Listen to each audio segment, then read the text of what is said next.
Dan apabila aku terkenang akan air matamu yang kau curahkan, aku ingin melihat engkau kembali supaya penuhlah kesukaanku. Sebab aku teringat akan imanmu yang tulus ikhlas, yaitu iman yang pertama-tama hidup di dalam nenekmu Lois dan di dalam ibumu Eunike, dan yang aku yakin hidup juga di dalam dirimu. Karena itulah kuperingatkan engkau untuk mengobarkan kasih karunia Allah yang ada padamu oleh penumpangan tanganku atasmu. Sebab Allah memberikan kepada kita bukan roh ketakutan, melainkan roh yang membangkitkan kekuatan, kasih, dan ketertiban. Jadi janganlah malu bersaksi tentang Tuhan kita, dan janganlah malu karena aku seorang hukuman, karena dia, melainkan ikutlah menderita bagi Injilnya oleh kekuatan Allah. Dialah yang menyelamatkan kita dan memanggil kita dengan panggilan kudus, bukan berdasarkan perbuatan kita, melainkan berdasarkan maksud dan kasih karunia-Nya sendiri, yang telah dikaruniakannya kepada kita dalam Kristus Yesus sebelum permulaan zaman. Dan yang sekarang dinyatakan oleh kedatangan Juru Selamat kita, Yesus Kristus, yang oleh Injil telah mematahkan kuasa maut dan mendatangkan hidup yang tidak dapat binasa.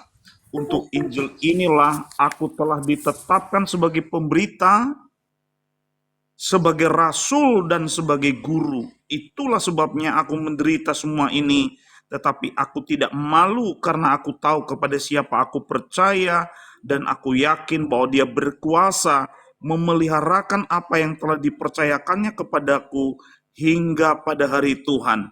Peganglah segala sesuatu yang telah engkau dengar daripadaku sebagai contoh ajaran yang sehat, dan lakukanlah itu dalam iman dan kasih dalam Kristus Yesus.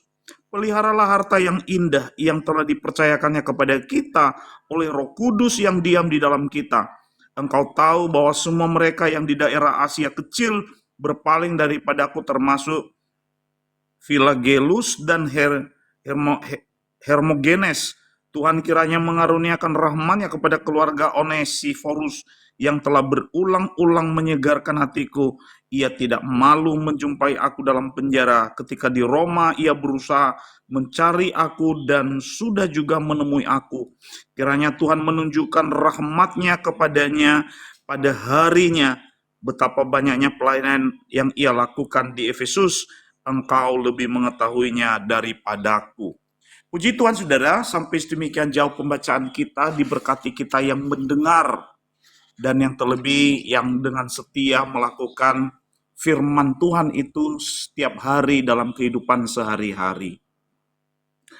Ya, ini bulan di mana kita akan memperingati hari di mana Tuhan kita Yesus Kristus terlahir di dunia sebagai manusia oleh Bunda Maria yang telah menjadi alat Tuhan untuk Sang Juru Selamat itu hadir di tengah-tengah manusia. Namun di balik sukacita Natal yang kita rasakan, saudara, kita bisa melihat hari-hari ini terjadinya bencana di berbagai tempat. Terjadinya berbagai macam peristiwa yang tentu saja ini sangat menyedihkan. Ada banyak korban bencana alam, ada banyak kerugian material, dan ada banyak orang yang kehilangan harapan. Namun, semua itu mari kita lihat dalam kacamata yang benar, bahwa di balik semua itu ada maksud-maksud Tuhan yang indah. Memang saudara, hidup kita di dunia ini tidak pernah Tuhan janjikan bahwa selamanya akan baik-baik saja. Tuhan tidak pernah menjanjikan bahwa jalan yang akan kita tempuh adalah jalan yang rata, jalan yang tidak berliku. Tuhan tidak pernah janjikan kenyamanan bagi setiap kita. Tapi satu hal yang harus terus kita imani adalah bahwa Tuhan menjanjikan bagi kita penyertaan-Nya yang tidak pernah berubah. Jadi jikalau di hari-hari ini kita melihat ada begitu banyak tantangan, ada begitu banyak kesulitan, ada begitu banyak bencana alam, ada begitu banyak krisis, ada begitu banyak persoalan yang silih berganti, yang terus mewarnai setiap kehidupan kita, saudara. Itu tentunya tidak membuat kita surut, tidak membuat kita undur, tidak membuat kita mundur, putus asa, tawar hati. Tapi mari kita sekali lagi, saudara, melihat bahwa di balik semua itu ada maksud Tuhan yang indah. Jika firman Tuhan di dalam Roma pasal 8:28 mengatakan bahwa kita tahu sekarang bahwa Allah turut bekerja dalam segala sesuatu untuk mendatangkan kebaikan bagi mereka yang mengasihi Dia, yaitu bagi mereka yang terpanggil sesuai dengan rencana Allah. Saudara, secara khusus untuk saudara-saudara yang ada di tempat-tempat yang saat ini sedang mengalami bencana alam, tanah longsor, banjir bandang, mungkin ada keluarga-keluarga Anda yang sedang mengalami masa-masa yang sulit ini, ya, ada korban jiwa, ada korban harta, korban materi, ya. Saya rindu lewat pemberitaan firman Tuhan ini kita dikuatkan, kita beroleh kekuatan iman untuk menjalaninya dengan tidak tawar hati. Ya, kita mendapatkan kekuatan Allah yang membuat kita dapat melewati masa-masa yang sulit ini. Ya, sehingga kita tidak menjadi putus asa, tetapi dengan kepala tegak kita tetap menatap dan memandang kepada Dia yang senantiasa memberikan kita pertolongannya tepat pada waktunya. Jadi karena itu, mari terus menaruh pengharapan kepada Dia. Nah, saudara, bahwa di dalam kehidupan kita, kita senantiasa diperhadapkan dengan masa-masa yang sulit, masa-masa yang sukar. Pertanyaan penting untuk kita pikirkan bersama, saudara, bagaimana seharusnya kita menghadapi hal-hal yang sulit itu? Bagaimana kita bisa teguh di tengah gelora zaman yang semakin hari semakin besar? Apa yang harus kita perbuat, saudara? Nah, dari apa yang kita baca tadi di dalam surat yang dituliskan oleh Rasul Paulus kepada muridnya Timotius dalam suratnya yang kedua, di pasal yang pertama tadi, saudara, kita lihat di sana ada hal-hal yang dapat kita terapkan dalam kehidupan kita ini untuk kita dapat melalui masa-masa yang sukar, untuk kita dapat melewati ya segala kesulitan, tantangan, hambatan, masalah yang sekarang ini sedang kita hadapi. Yang pertama, saudara, adalah pentingnya kita berpegang kepada firman Allah. Sekali lagi, pentingnya kita berpegang kepada firman Allah. Ya. Di ayat yang ke-18 tadi di sana, saudara, dikatakan ya. Di ayat yang ke-13 dikatakan, peganglah segala sesuatu yang telah engkau dengar daripadaku sebagai contoh ajaran yang sehat, dan lakukanlah itu dalam iman dan kasih dalam Kristus Yesus. Yang dikatakan Rasul Paulus kepada Timotius untuk ia pegang adalah segala sesuatu yang telah dia dengar dari Paulus. Apa itu, saudara? Ajaran Tuhan, firman Allah. Kita tahu bersama bahwa Timotius adalah murid rohani, anak rohani dari Rasul Paulus yang dididik dengan begitu ketat dengan firman Allah. Dan hal ini kembali Rasul Paulus berkata kepada Timotius untuk senantiasa berpegang pada firman itu. Dan saudara, saya rasa inilah yang juga perlu kita lakukan dalam kehidupan kita, saudara. Ya. Manusia tidak bisa menolong kita. Janji-janji pemerintah tidak bisa menjadi pengharapan kita. Tapi satu hal saja yang dapat menjadi kekuatan kita. Satu hal saja yang dapat menjadi pegangan hidup kita. Untuk kita melewati masa-masa yang sulit. Adalah firman Allah.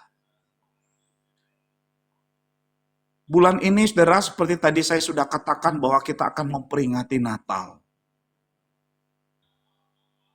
Dan kita tahu bersama bahwa Natal adalah peristiwa besar di mana Allah berinkarnasi menjadi manusia, yakni Sang Firman itu, Hologos itu. Ya. Di mana dikatakan bahwa Ia telah menjadi manusia. Ya. Dan ada di tengah-tengah kita. Kehadirannya di dalam kehidupan kita, ya. Kehadirannya di dalam kehidupan manusia ini menjadi harapan. Dan itu sebabnya, saudara, hanya kepada firman itu kita berpegang. Kita akan beroleh kekuatan ketika firman Tuhan menjadi pegangan hidup kita. Saudara, Paulus berkata, peganglah segala sesuatu yang engkau telah dengar daripadaku sebagai contoh ajaran yang sehat, dan lakukanlah itu dalam iman dan kasih dalam Kristus Yesus. Jadi Rasul Paulus yang telah memberitakan firman Allah kepada jemaat yang digembalakan Timotius, Paulus ingin agar mereka memegang firman Allah itu supaya mereka terpelihara dalam kasih karunia Allah. Karena iman timbul dari mendengar firman, saudara. Kita dapat melalui segala sesuatu dengan kekuatan iman ketika kita berpegang kepada firman. Ya, kalau kita melihat sekarang ini, saudara, bencana alam yang sedang terjadi di Sumatera. Mari kita bawa dalam doa saudara-saudara kita di sana yang sedang mengalami bencana alam itu, saudara. Mari kita doakan mereka yang menjadi korban, di mana mereka kehilangan keluarga, kehilangan sanak saudara, kehilangan harta benda. Mari kita bawa mereka dalam doa supaya Tuhan yang akan memampukan mereka untuk melewati tantangan dan kesulitan ini, saudara. Kita percaya bahwa Tuhan tidak akan meninggalkan mereka. Kita percaya bahwa Tuhan akan senantiasa melimpahi mereka dengan rahmat-Nya, melimpahi mereka dengan kasih karunia-Nya yang tidak pernah berkesudahan itu. Dan biar itu menjadi pengharapan mereka di tengah situasi kondisi yang sedang terjadi, saudara. Melihat berbagai tayangan televisi, video-video di media sosial, kita merasa ngeri dan takut. Bagaimana tidak, saudara? Bencana alam yang demikian hebat, tentu ini sangat berat untuk dilalui, saudara. Tidak mudah. Saya katakan tidak mudah, saudara. Kita bisa dapat merasakan apa yang dirasakan oleh saudara-saudara kita di sana. Mereka terjepit.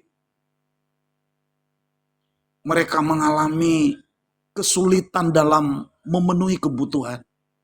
Mereka bukan hanya kehilangan banyak hal, tetapi mereka saat ini hidup dalam kekurangan. Namun, janji Tuhan tidak pernah berubah, saudara.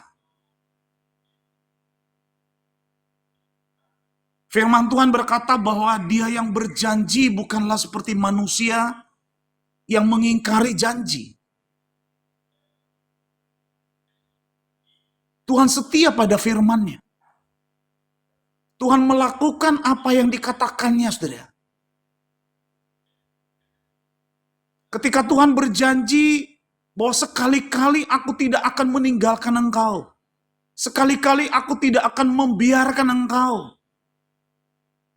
Sungguh di tengah kesulitan, di tengah bahaya, di tengah pergumulan persoalan hidup yang sekarang ini sedang kita hadapi bersama, saudara. Kita percaya bahwa kekuatan kita hanya akan lahir timbul ketika kita percaya kepada janji-janji Tuhan itu, di mana Ia pasti akan menggenapinya. Dan itu sebabnya, saudara, bagian pertama dari perenungan kita ini adalah betapa pentingnya kita berpegang. Sekali lagi, berpegang pada firman Allah itu. Jangan pernah kita lepaskan. Jangan pernah kita menjadikan yang lain sebagai pegangan kita. Satu-satunya pegangan kita hanyalah firman Allah. Dengan berpegang kepada firman-Nya, saudara, untuk menghadapi segala gelora, untuk menghadapi berbagai gelombang yang sedang menghantam hidup kita, kita bisa menyingkirkan keresahan dan ketakutan itu, saudara. Itu sebabnya kita berpegang hanya kepada firman Tuhan. Saudara, ada satu kisah seorang hamba Tuhan yang bernama Albert Caesar yang memberikan dirinya menjadi seorang misionaris di Afrika. Hamba Tuhan ini mengalami begitu banyak tantangan dalam pelayanan. Ia menghadapi wabah penyakit. Ia bahkan pernah diserang binatang buas di hutan. Dan dia juga diperhadapkan dengan suku-suku kanibal di sana. Hamba Tuhan ini bisa saja celaka di setiap saat, saudara. Tetapi dalam panggilannya, ia tetap kuat dan tabah. Pertanyaannya, saudara, apa yang membuat Albert begitu kuat? Apa yang membuat Albert begitu tabah menghadapi berbagai persoalan yang ada? Jawabannya, janji Tuhan. Sekali lagi, janji Tuhan. Ya. Itu yang menjadi pegangannya, itu yang menjadi kekuatannya. Itu yang membuat dia bertahan, janji Tuhan. Ya. Janji Tuhan di dalam Matius 28 ayat 20, khususnya di bagian B, di sana dikatakan, saudara, dan ketahuilah aku menyertai kamu senantiasa sampai kepada akhir zaman. Aku menyertai kamu senantiasa sampai kepada akhir zaman. Menarik, saudara. Kata menyertai di dalam ayat itu, saudara, dituliskan dalam bahasa Yunani dengan kata meta. Meta artinya apa, saudara? Before, after, and with. Di depan, di belakang, dan bersama kita. Tuhan menyertai setiap langkah kita. Ketika kita berjalan, di depan Dia memimpin kita. Ketika kita berjalan di belakang, Ia mengawal kita, Ia menjaga kita, Ia memperhatikan kita. Dan Dia selalu bersama-sama dengan kita, saudara. Itu sebabnya pentingnya kita berpegang kepada janji Tuhan. Karena Ia yang berjanji tidak akan pernah mengingkarinya. Ia yang berjanji tidak akan pernah melupakan apa yang telah Ia janjikan. Ia melakukannya. Ia menggenapinya, saudara. Saudara, ada seorang pelaut dari Ambon yang begitu sombong dengan pengalaman-pengalaman yang selama ini ia telah peroleh, saudara, dalam mengarungi lautan. Suatu kali pelaut ini pergi ke laut untuk mencari ikan. Ketika ia mendayung perahunya, dia berkata dalam hati, hari ini aku pasti berhasil. Dengan pengalaman-pengalaman yang aku telah peroleh selama ini. Sudah lebih dari 30 tahun saya menjadi seorang pelaut. Begitu dia sampai di satu titik, saudara, lalu kemudian ia mulai mempersiapkan alat-alat pancingannya, saudara. Lalu kemudian satu persatu ikan mulai ditangkap. Semakin lama semakin banyak. Sampai memenuhi perahu itu, saudara, dan hampir-hampir tenggelam. Dengan menepuk dada, pelaut ini berkata dalam hatinya, beta memang hebat. Dan hal itu diulanginya berkali-kali, beta memang hebat. Tapi tiba-tiba, saudara, langit menjadi gelap. Angin sepoi-sepoi mulai bertiup makin kencang. Dari sebelah barat dia melihat sepertinya akan datang badai besar. Dan betul saja, saudara, dia yang sudah berpengalaman di laut sekian puluh tahun, apa yang dikatakannya tepat. Tidak lama kemudian badai besar datang. Gelombang besar datang. Perahu itu pun oleng, saudara. Untuk meringankan dan untuk membuat supaya perahu itu tidak tenggelam, saudara. Nelayan itu, pelaut itu membuang ikan-ikan tadi yang sudah ditangkap, saudara. Tapi itu pun juga tidak menolong. Laut makin bergelora, laut makin kencang, menghantam dia. Akhirnya dia luluh hati. Di atas perahu itu pun untuk pertama kalinya dia berlutut dan memohon. Ampun Tuhan, beta salah, beta berdosa. Ampun Tuhan, tolong beta. Tolong beta Tuhan, tolong beta. Dia berdoa, saudara, dia memohon kepada Tuhan. Tapi belum ada jawaban. Laut makin ganas. Gelombang besar, semakin datang. Melihat itu, pelaut ini berdoa kembali, saudara, dan memohon. Dia berkata, Tuhan, kalau engkau selamatkan beta dari badai ini, beta akan persembahkan kambing. Ya, beta akan persembahkan kambing. Sebagai rasa terima kasih beta kepada Tuhan. Lalu kemudian, saudara, ia memandang ke atas. Dia melihat ada setitik harapan. Di mana laut yang tadinya bergelora dan langit yang gelap itu, dia melihat ada setitik cahaya.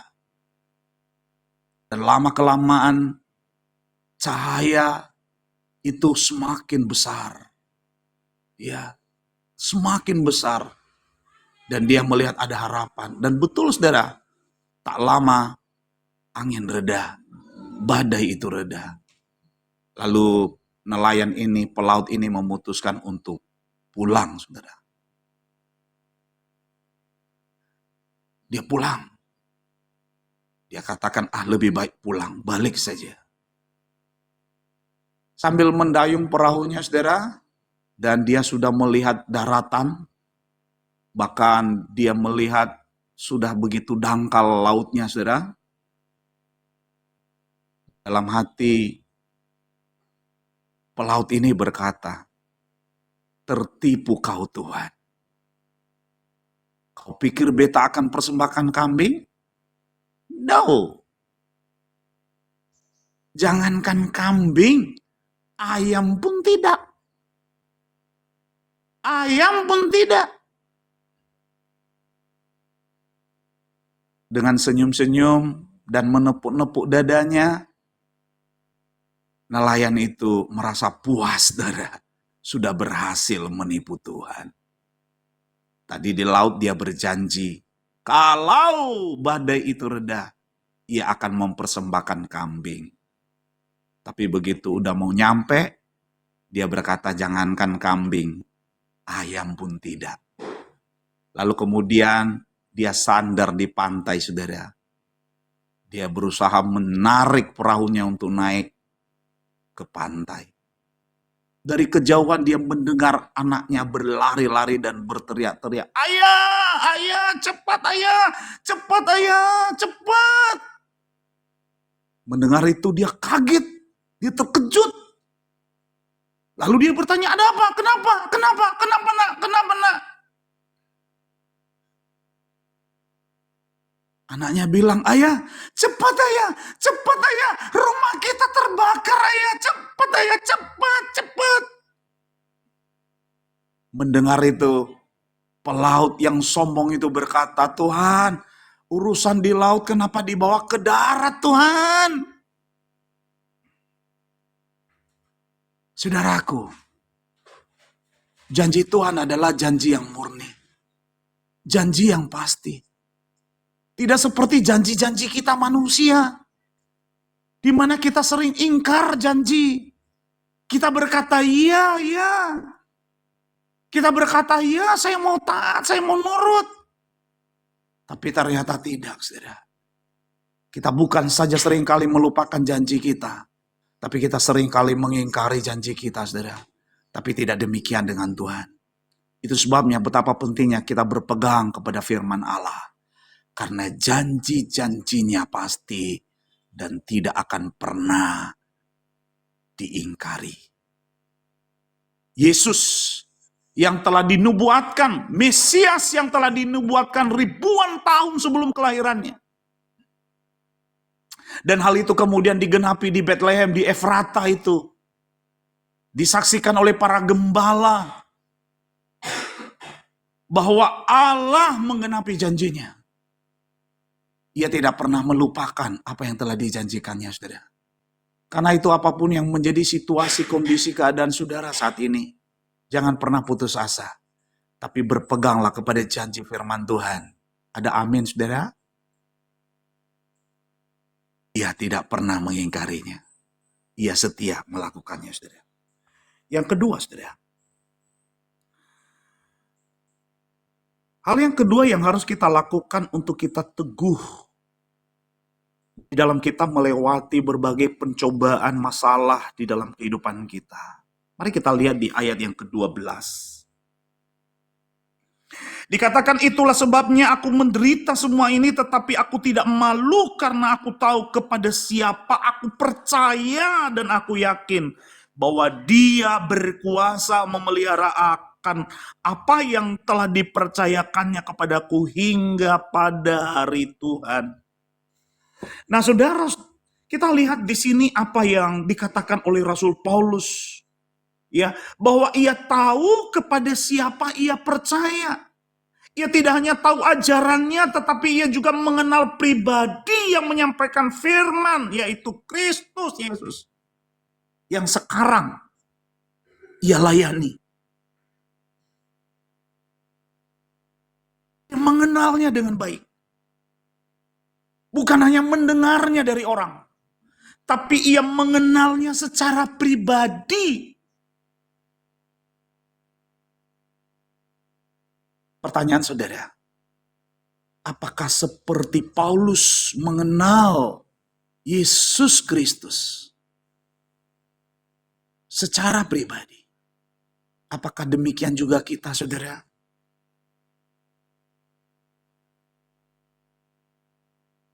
Apakah demikian, saudara?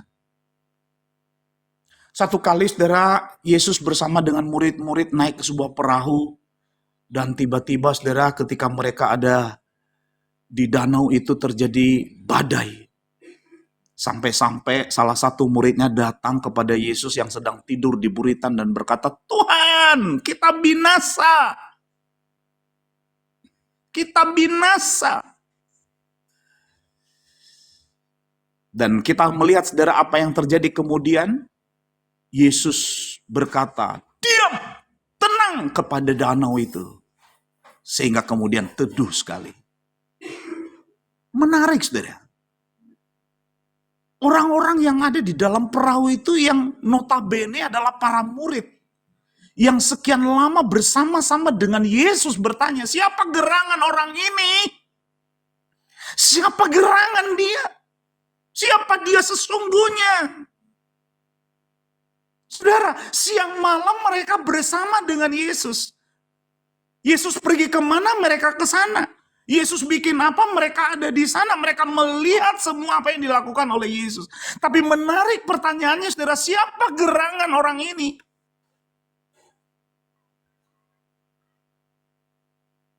Bayangkan, saudara, kalau ada seorang istri yang sudah berpuluh-puluh tahun hidup bersama dengan suaminya. Lalu bertanya kepada suami, siapa sebenarnya kau ini sih?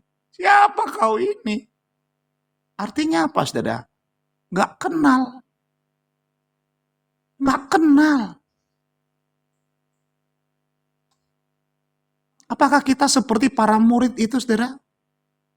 Sudah sekian lama kita dengan Tuhan, tapi kita sebenarnya tidak mengenalnya secara pribadi. Kita tidak tahu.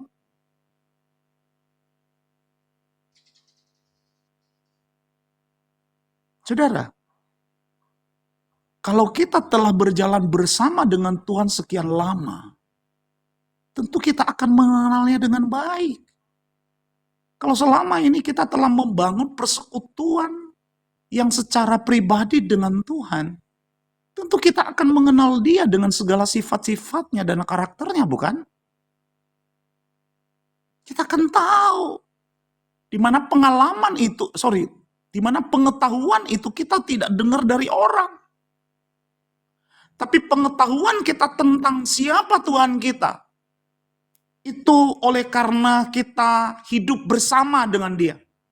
Karena ia hidup di dalam kita dan kita hidup di dalam dia, maka kita akan mengenalnya dengan baik. Kita akan mengenal karakternya, kita akan mengenal sifat-sifatnya. Kita akan tahu segala sesuatunya. Kita akan memahami bagaimana ia demikian mengasihi kita. Kita akan mengerti bagaimana ia senantiasa menyertai kita, di mana ia tidak pernah meninggalkan kita. Pengalaman-pengalaman ini akan membuat kita kuat di dalam menghadapi masalah kita, saudara. Yakni pengalaman berjalan bersama dengan Tuhan itu. Itu makanya kita harus mengenal dia dengan baik, saudara. Kalau hari-hari ini pengenalan kita akan dia kurang atau belum, mari saudara, kita perbaiki. Pertanyaan, mengapa pentingnya kita mengenal Tuhan, saudara? Karena Tuhan sendiri mau memperkenalkan dirinya dengan kita. Tuhan mau supaya kita mengenal dia dengan baik. Ada seorang anak Tuhan yang bermimpi, saudara. Anak Tuhan itu ketika bangun pagi sangat heran dan bertanya-tanya apa maksud mimpinya itu, saudara. Anak Tuhan ini selama hidupnya dia hidup bergaul dengan Tuhan, dia dekat, dia akrab, dia sungguh-sungguh dia mengasihi Tuhan dengan segenap hatinya, dengan segenap jiwanya, dengan segenap kekuatannya. Sungguh hidupnya hanya dibaktikan untuk Tuhan. Meskipun ada banyak kegagalan di sana sini, saudara, tetapi anak Tuhan ini sungguh-sungguh. Tapi suatu hari dia bermimpi dan di dalam mimpinya itu menggelisahkan dia, saudara. Dia pun datang kepada Tuhan dan bertanya, Tuhan, apa arti mimpiku itu? Di dalam mimpinya anak Tuhan ini bermimpi ketika ia sedang dalam keadaan sukacita. Ketika ia gembira bahagia. Di atas pasir dia melihat ada 2 pasang telapak kaki. Tapi ketika ia penuh dengan kesulitan-kesulitan tantangan hidup. Di atas pasir dia melihat hanya sepasang telapak kaki. Dan anak Tuhan ini benar-benar gelisah bertanya, Tuhan apa arti mimpiku itu? Aku nggak tahu. Aku nggak ngerti. Dan Tuhan yang selama ini bergaul karib dengan anaknya ini, saudara, memberi jawab. Dengan hikmat dia memberikan jawaban kepada anak Tuhan ini tentang arti mimpinya. Tuhan berkata, anakku, apa yang kau lihat di pasir itu ketika engkau bahagia, penuh sukacita, hidupmu penuh dengan kebahagiaan. Kamu melihat ada 2 pasang telapak kaki. Dan itu adalah sepasang telapak kakiku, dan sepasang lagi adalah telapak kakimu. Karena pada saat itu, kita berjalan dan kita bergandengan tangan. Aku selalu menyertai kamu. Aku tidak pernah meninggalkan kamu. Dan betul anakku, ketika engkau berjalan di atas pasir itu, ketika engkau mengalami hal-hal yang sulit, mengalami masa-masa yang sukar, dan engkau melihat bahwa hanya 1 pasang telapak kaki di atas pasir itu. Dan itu betul, dan itu adalah sepasang telapak kakiku. Karena pada waktu itu, aku sedang menggendong kamu. Di masa-masa yang sukar, di masa-masa yang sulit, kita tidak sendirian, saudara. Walaupun terkadang kita merasa lonely, kita merasa ditinggalkan, kita merasa sebatang kara, kita merasa bahwa tidak ada yang peduli. Tapi saya mau katakan itu tidak benar. Karena yang sesungguhnya, saudara, justru di masa-masa yang sukar itu, di masa-masa yang sulit itu, ketika kita sedang menghadapi bencana, ketika kita sedang menghadapi berbagai percobaan, Tuhan sedang menggendong kita. Dia tidak meninggalkan kita. Dia tidak pernah membiarkan kita, saudara. Orang yang sudah mengenal Tuhannya dengan baik, tidak akan takut menghadapi masa-masa yang sulit. Kenapa, saudara? Karena dia tahu Tuhan tidak mungkin akan meninggalkan dia. Satu kali saya naik pesawat, saudara, dan di pesawat itu cuaca memang tidak baik, saudara. Sampai-sampai harusnya penerbangan itu yang seharusnya itu tiba 1 jam, ya. Bahkan 55 menit gitu ya.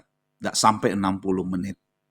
Tapi pesawat itu harus memutar jauh, saudara, sampai akhirnya lebih dari 1 jam 20 menit. Karena jauh sekali dia memutar, saudara. Karena cuaca memang sangat buruk. Ada seorang ibu yang duduk di sebelah kanan saya, saudara. Ketika tiba-tiba pesawat itu seperti jatuh. Mengejutkan, mengagetkan semua orang. Tiba-tiba dia pegang tangan kanan saya. Pak! Saya pun dengan teriakannya itu kaget. Bukan hanya karena situasi yang seperti itu, tapi suaranya yang mengagetkan saya, saudara. Dalam situasi itu hati saya berkata begini, saudara. Tuhan pasti bersama saya. Tuhan tahu yang terbaik untuk saya.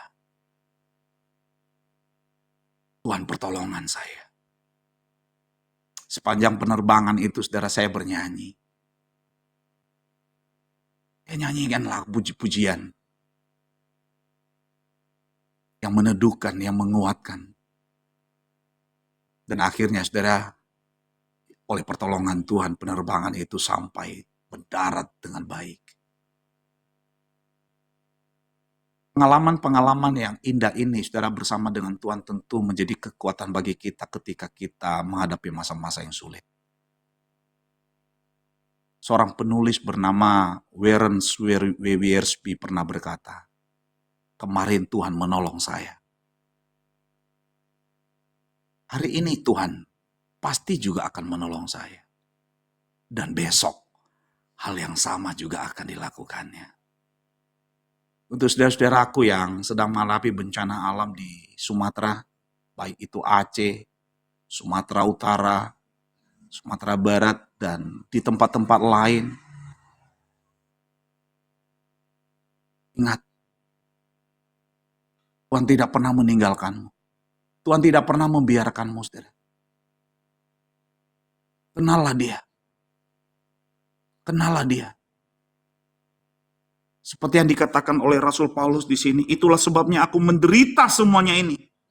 Tetapi aku tidak malu, karena aku tahu kepada siapa aku percaya, dan aku yakin bahwa Dia berkuasa memeliharakan apa yang telah dipercayakannya kepadaku hingga pada hari Tuhan. Paulus mengenal Yesus Kristus secara pribadi. Ia tahu bahwa Yesus memelihara apa yang telah dipercayakan kepadanya sampai hari Tuhan. Ya, ini yang harusnya kita lakukan dalam hidup kita, saudara. Yang terakhir, saudara, apa yang seharusnya kita lakukan di dalam menghadapi hari-hari yang penuh dengan kesulitan kita, saudara?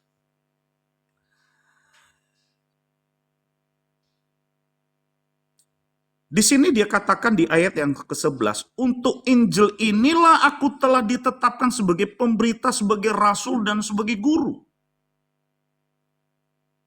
Ya. Setelah pertobatannya, saudara, kita melihat Rasul Paulus demikian kuat ya di dalam pelayanan, ya. Sekalipun dia menghadapi berbagai macam tantangan, dianiaya, disesat, dilempari batu, karam kapal, dan berbagai masalah-masalah tantangan lainnya, saudara. Ada satu keyakinan yang mana Paulus percaya bahwa oleh penunjukan Kristus ia telah ditetapkan sebagai pemberita, sebagai rasul, dan sebagai guru. Meskipun ada banyak orang dari RT 11 benci sangat kepada Rasul Paulus dan menganggap Rasul Paulus adalah nabi palsu. Ya. Padahal kerasulan Paulus ya itu adalah kerasulan yang berdasarkan keputusan dan ketetapan dari Yesus Kristus, Tuhan dan Juru Selamat itu sendiri, saudara. Nah, di dalam tugasnya ya sebagai pemberita, sebagai rasul, dan sebagai guru, saudara, menarik, saudara. Di ayat yang ke-8 ya Paulus berkata begini, jadi janganlah malu bersaksi tentang Tuhan kita, dan janganlah malu karena aku seorang hukuman karena Dia, melainkan ikutlah menderita bagi Injilnya oleh kekuatan Allah. Ya. Jadi jangan malu bersaksi tentang Tuhan kita, dan jangan malu karena aku seorang hukuman karena Dia, melainkan ikutlah menderita bagi Injilnya oleh kekuatan Allah. Saudara, di dalam kita menghadapi persoalan-persoalan hidup, di dalam kita menghadapi gelora ya yang sedang terjadi menghantam hidup kita saat ini, saudara, kita juga harus rela menderita karena Kristus. Sekali lagi, kita juga harus rela menderita karena Kristus. Ya. Nah, saya yakin, saudara, tidak ada orang yang ingin mengalami penderitaan. Nggak ada orang yang ingin mengalami kesulitan, tantangan. Tidak ada orang di dunia ini yang ingin mengalami bencana. Nggak ada, saudara. Kita semua menginginkan hal-hal yang baik. Kita semua menginginkan hal-hal yang tidak merugikan kita. Namun Alkitab mencatat, saudara, bahwa Yesus Kristus Tuhan kita telah mengalami penderitaan, bahkan ia sampai mati di atas kayu salib karena kasih kepada kita. Ketika kita tidak ingin menderita, Yesus rela menderita untuk kita, saudara. Untuk kita, karena kasih. Ya. Nah, saudara, kita pun sebagai orang-orang yang percaya kepada Yesus, kita pun sebagai murid-muridnya, ketika kita mengalami hal-hal yang tidak baik, yang tidak menyenangkan di dalam hidup ini, saudara, mari kita ingat, mari kita kembali memandang kepada salib Kristus. Yesus yang tidak mengenal dosa telah menjadi dosa karena kita. Di atas kayu salib itu, dia menyerahkan nyawanya. Penderitaan yang demikian hebat yang telah dialaminya, saudara, tiada tara. Seperti yang telah dinubuatkan oleh Nabi Yesaya. Pertanyaannya, saudara, untuk siapa Yesus menderita? Mengapa Yesus rela menderita untuk kita, saudara? Bukankah harusnya kasih yang sama yang telah mendorong Yesus untuk melakukan semua itu juga dapat terjadi kepada kita saat ini, saudara, sehingga kemudian kita rela menderita bagi Kristus? Saudara yang terkasih, ada banyak orang Kristen di dunia ini sekarang ini menderita aniaya bukan karena berbuat jahat. Bukan karena mereka telah melakukan korupsi, bukan karena mereka telah melakukan berbagai kejahatan, membun-bun misalnya, berzina misalnya, atau berbagai tindakan amoral lainnya, saudara, bukan. Tapi mereka menderita karena berbuat yang benar. Mereka menderita karena iman. Mereka menderita karena nama Yesus. Mereka menderita oleh karena keputusan yang mereka buat untuk menjadi pengikut-pengikut Kristus. Dan ini sebenarnya adalah sebuah kasih karunia bagi kita. Di mana kita meneladani Yesus yang adalah guru kita. Yesus yang adalah Tuhan kita. Dia disalib bukan karena kesalahannya. Dia disalib bukan karena dosa yang telah ia lakukan. Ia menderita hukuman mati bukan oleh karena ia telah melakukan kejahatan. Bahkan sekalipun ia disalibkan bersama dengan para penjahat, tetapi Yesus tidak berbuat jahat. Saudara, mari kita teladani dia. Dia yang rela menderita bagi setiap kita. Kalau kita lihat, saudara, di dalam 1 Petrus 2 ayat 19 sampai ayat yang ke-21, di sana Rasul Petrus berkata demikian. Sebab adalah kasih karunia jika seorang karena sadar akan kehendak Allah menanggung penderitaan yang tidak harus ia tanggung. Sebab dapatkah disebut pujian jika kamu menderita pukulan karena kamu berbuat dosa? Tetapi jika kamu berbuat baik dan karena itu kamu harus menderita, maka itu adalah kasih karunia pada Allah. Sebab untuk itulah kamu dipanggil, karena Kristus pun telah menderita untuk kamu dan telah meninggalkan teladan bagimu supaya kamu mengikuti jejaknya. Ketika Yesus menderita, dia tidak bersungut-sungut, saudara. Ia tidak menyalahkan Allah. Ya, dari mulutnya tidak pernah keluar keluh kesah. Dia tidak pernah berkata-kata yang buruk tentang Allah. Tidak. Ketika dia menderita, ya, dia tidak bersungut-sungut. Dia berkata, Eloi, Eloi, lama sabachthani. Allahku, Allahku, mengapa engkau meninggalkan aku? Ini bukan saja menggenapi nubuatan yang dituliskan oleh pemazmur, tetapi ini menunjukkan kepada kita betapa beratnya penderitaan yang dialami oleh Yesus untuk menanggung dosa kita. Dan hal itu dilakukannya, saudara, dengan kasih. Sehingga di atas kayu salib itu dia berkata, ke dalam tanganmu kuserahkan nyawaku. Yesus menderita untuk kita. Dan mari kita juga rela menderita bagi Kristus, saudara. Jadi kalau sekarang ini kita sedang menghadapi kesulitan, ingat bahwa penderitaan yang kita alami sebagai pengikut-pengikut Kristus itu juga adalah kasih karunia Allah pada kita, saudara. Ya, itu sebabnya kita dengan teguh dan kuat melaluinya, saudara, dan kita tidak bersungut-sungut, ya. Karena kita tahu bahwa hal itu kita lakukan, hal itu kita alami sebagai bagian dari panggilan kita sebagai pengikut-pengikutnya. Saudara yang terkasih di dalam Tuhan, dipenjara karena berita Injil yang disampaikannya. Ia tidak malu, ia bangga dengan itu, saudara. Ya, yang harus membuat kita malu adalah kalau kita menderita oleh karena dosa yang kita perbuat. Yang membuat kita malu adalah kalau kita menderita oleh karena kejahatan yang telah kita lakukan, saudara.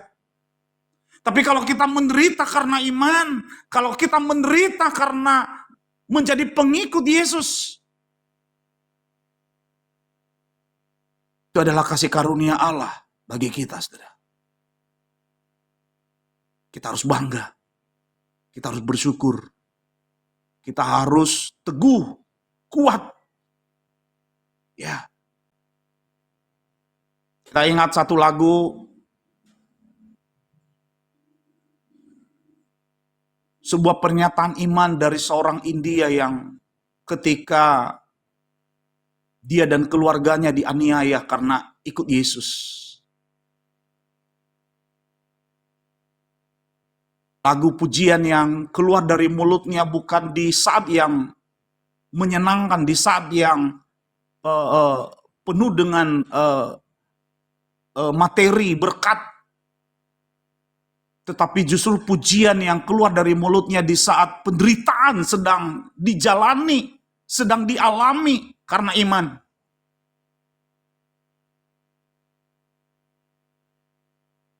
Anda tentu tahu lagu itu, saudara. Mengikut Yesus keputusanku, mengikut Yesus keputusanku, mengikut Yesus keputusanku, ku tak ingkar, ku tak ingkar. Ketika dia diperhadapkan dengan persoalan yang sangat berat, untuk dia diminta untuk menyangkal imannya, menyangkal Yesus,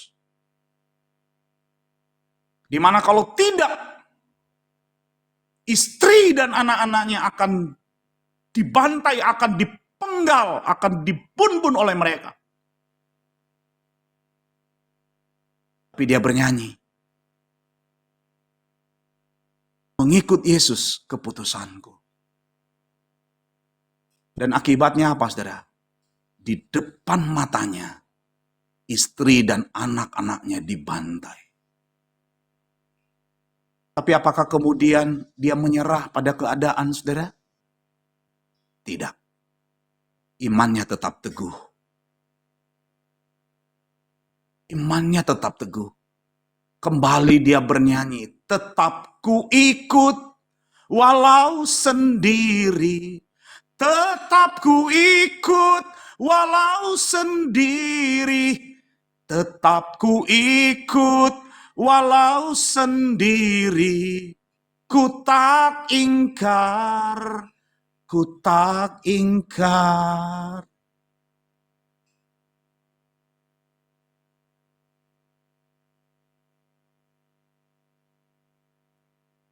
Keputusannya untuk mengikuti Yesus tidak berubah.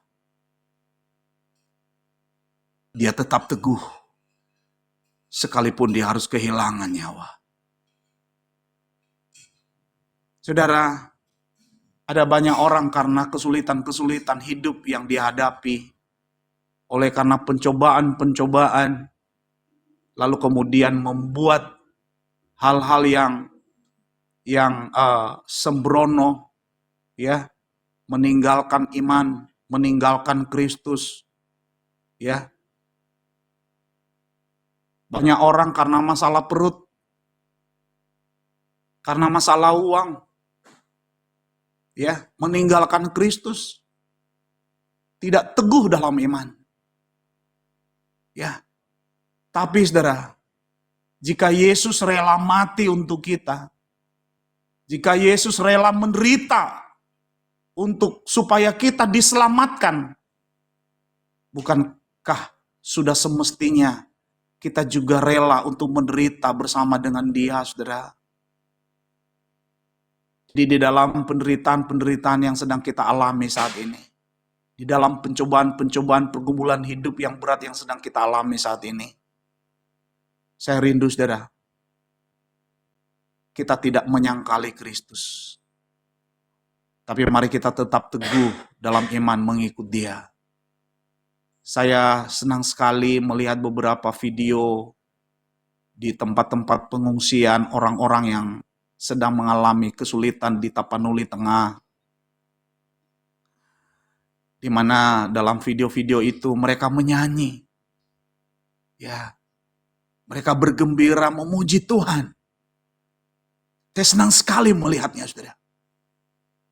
Mereka tidak menganggap bahwa bencana yang sedang terjadi adalah satu pukulan Tuhan bagi mereka. Mereka tidak melihat bahwa itu adalah murka Tuhan bagi mereka. Tidak. Tapi mereka melihat itu adalah satu bentuk kasih Tuhan bagi mereka. Karena Tuhan mengasihi mereka. Bahwa apa yang terjadi bukan karena Tuhan tidak mengasihi mereka. Tetapi supaya mereka teguh dalam iman. Supaya mereka tetap kuat.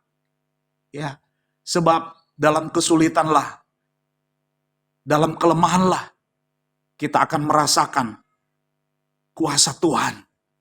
Itu sebabnya, mari saudara, kita tetap teguh, sekalipun badai sedang menghantam hidup kita saat ini. Saya rindu biar firman Tuhan ini menjadi kekuatan iman bagi kita, sehingga dalam segala situasi, kita tetap menaruh pengharapan kita kepada Yesus Kristus Tuhan kita. Kita tundukkan kepala kita berdoa. Terima kasih Tuhan Yesus, karena Engkau setia pada janji-janjimu. Janjimu adalah janji yang murni. Tidak pernah berubah. Tidak pernah Engkau ingkari. Engkau menggenapi perkataan-perkataanmu. Langit dan bumi akan berlalu, tetapi perkataanmu tidak akan pernah berlalu. Sungguh, kami mau menaruh percaya kami kepadamu. Kami mau bergantung kepadamu. Kami mau berharap sepenuhnya hanya kepadamu. Berserah diri hanya kepadamu. Sebab kami mengenal, kami tahu kepada siapa kami percaya. Bahwa Engkau akan memeliharakan apa yang telah Engkau percayakan kepada kami. Sampai kepada hari Tuhan. Dan biar kami teguh dalam iman, sekalipun kami harus menderita, sekalipun ada banyak tantangan, pencobaan yang terjadi. Kami tidak tahu apa yang sedang dialami oleh umat Tuhan saat ini, tapi Engkau tahu. Kami tidak tahu apa yang sedang menjadi persoalan-persoalan mereka saat ini, tapi Engkau tahu. Dan itu sebabnya Engkau akan turun tangan, dan Engkau akan memberikan pertolongan tepat pada waktu. Bagi saudara-saudara kami, yang sedang menghadapi bencana alam saat ini Tuhan. Sungguh kami percaya roh Tuhan bekerja. Roh Tuhan meneguhkan iman mereka. Bahkan bagi mereka yang tidak dan belum percaya kepada Tuhan, mereka akan melihat bagaimana besarnya kuasa Tuhan dinyatakan. Bagaimana Tuhan Engkau memberikan mereka pertolongan tepat pada waktunya. Kami bersyukur untuk firman Tuhan. Terima kasih, terpujilah nama Tuhan. Dan biar semua kami boleh diberkati dan nama Tuhan dipermuliakan. Terima kasih, ini doa ucapan syukur kami melalui Kristus Tuhan kami kepada Bapa di sorga. Haleluya. Yang percaya dan diberkati bersama berkata, amin. Saya kembali